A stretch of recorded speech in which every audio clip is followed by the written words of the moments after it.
Video ini hanya untuk orang belajar bahasa Inggris. Yang nggak suka bahasa Inggris, skip aja. In the last days of December, Dr. Hall, the village priest, was working in his study when his servant entered the room in great alarm. "Oh, Dr. Hall, sir," she cried, "what do you think?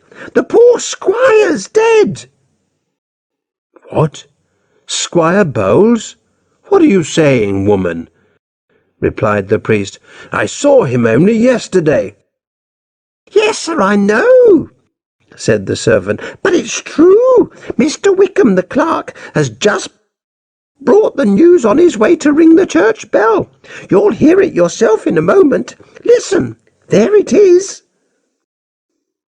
And sure enough, the bell then began to ring, long and slow, telling the people of the village that someone had died. Dr. Hall stood up. "This is terrible," he said. "I must go up to the hall at once. The squire was so much better yesterday. It seems so sudden."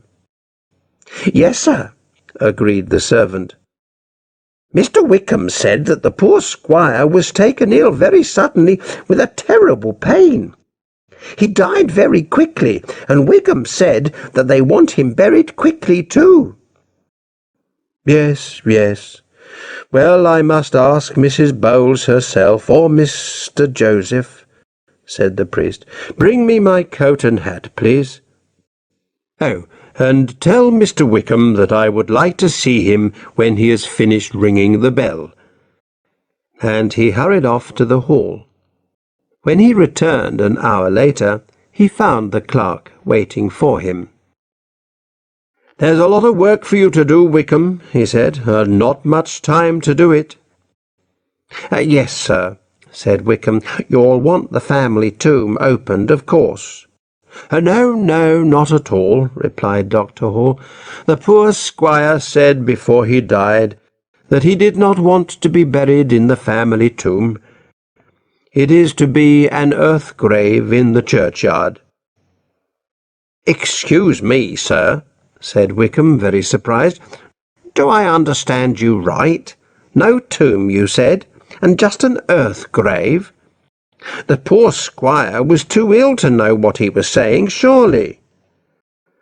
"Yes, Wickham, it seems strange to me, too," said the priest. "But Mr. Joseph tells me that his father, or I should say his stepfather, made his wishes very clear when he was in good health. Clean earth and open air. You know, of course, the squire had some strange ideas, though he never told me of this one. Oh, and there's another thing, Wickham. No coffin." Oh, dear," said Wickham. "There'll be some talk about that. And I know that old Mr. Wright has some lovely wood for the squire's coffin. He's kept it for him for years." "Well," said Dr. Hall, "those are the squire's wishes, so I'm told, so that's what we must do. You must get the grave dug and everything ready by 10 o'clock tomorrow night. Tell Wright that we shall need some lights." "Very well, sir. If those are the orders, I must do my best," said Wickham. "Shall I send the women from the village to prepare the body?" "No, Wickham, that was not mentioned," said the priest. "No doubt Mr. Joseph will send for them if he wants them. You have enough work to do without that. Good night, Wickham." He paused. "I was just writing out the year's burials in the church records.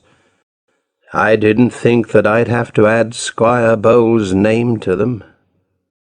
The squire's burial took place as planned. All the villagers and a few neighbours were present, and the squire's stepson Joseph walked behind the body as it was carried to the churchyard. In those days nobody expected the squire's wife to come to the burial. The squire had no family except his wife and stepson, and he had left everything to his wife. But what was everything?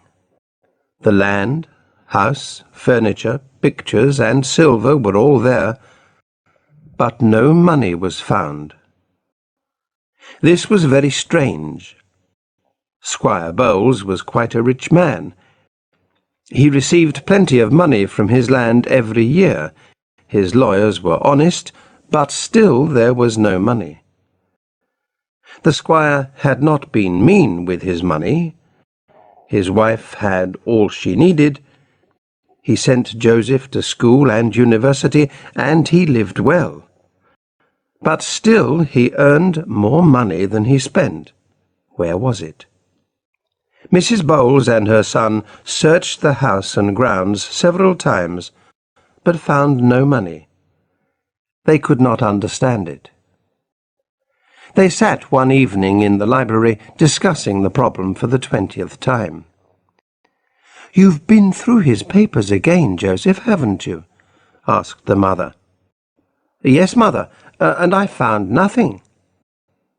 "What was he writing the day before he died? Do you know? And why was he always writing to Mr. Fowler in Gloucester? You know, he had some strange ideas about what happens to a person's soul when he dies. He was writing to Mr. Fowler about it, but he didn't finish the letter.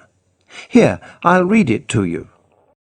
He fetched some papers from the squire's writing table and began to read. "My dear friend, you will be interested to hear about my latest studies, though I am not sure how accurate they are. One writer says that for a time after death, a man's soul stays close to the places he knew during life, so close, in fact, that he can be called to speak to the living. Indeed, he must come if he is called with the right words. And these words are given in an experiment in Dr. Moore's book, which I have copied out for you. But when the soul has come and has opened its mouth to speak, the caller may see and hear more than he wishes, which is usually to know where the dead man has hidden his money."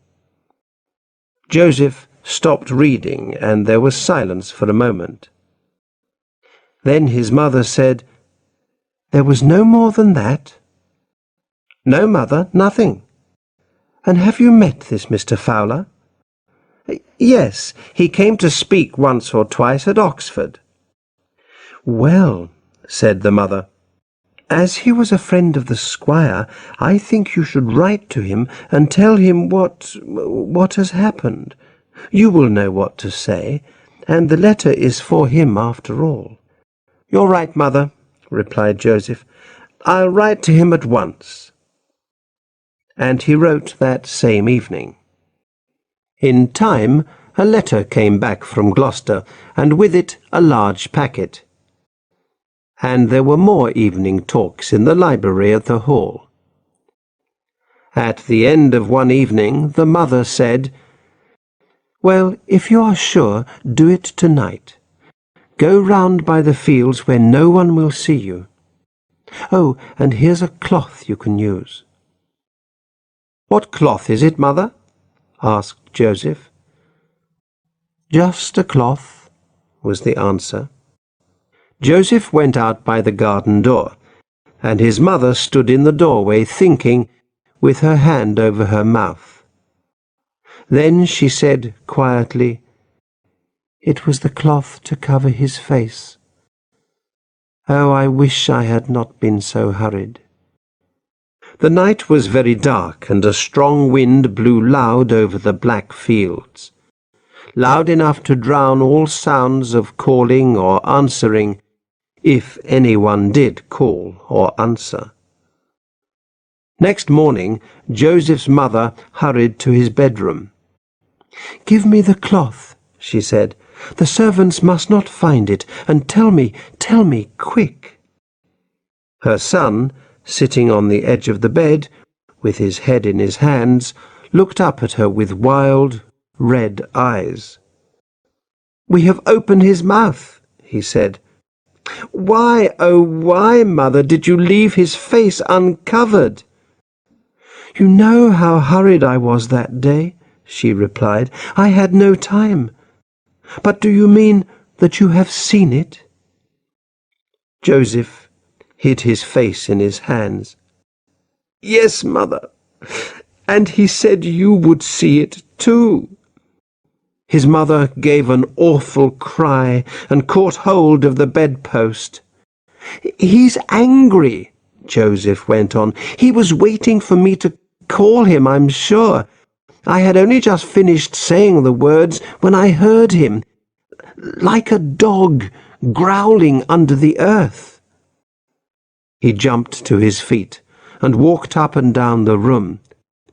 "And now he's free. What can we do?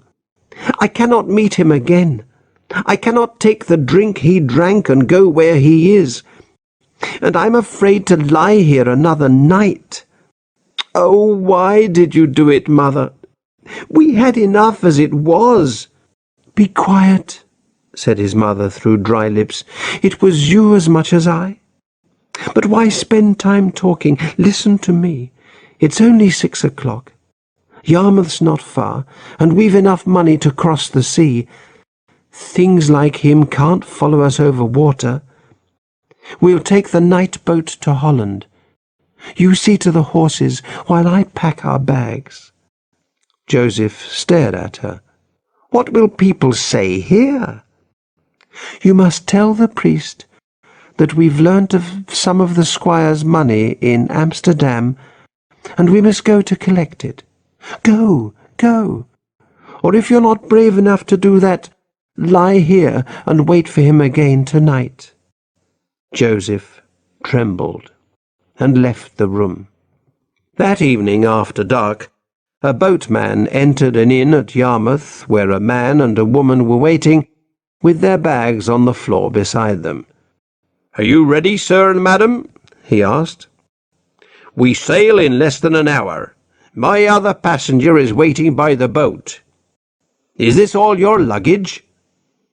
He picked up the bags. "Yes, we are travelling light," said Joseph. "Did you say you have other passengers for Holland?" "Just one," replied the boatman, "and he seems to travel even lighter than you." "Do you know him?"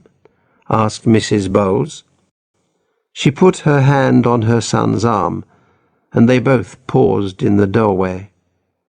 "No," said the boatman. "He keeps his face hidden, but I'd know him again by his voice. He's got a strange way of speaking, like a dog growling. But you'll find that he knows you. 'Go and fetch them out,' he said to me, 'and I'll wait for them here.'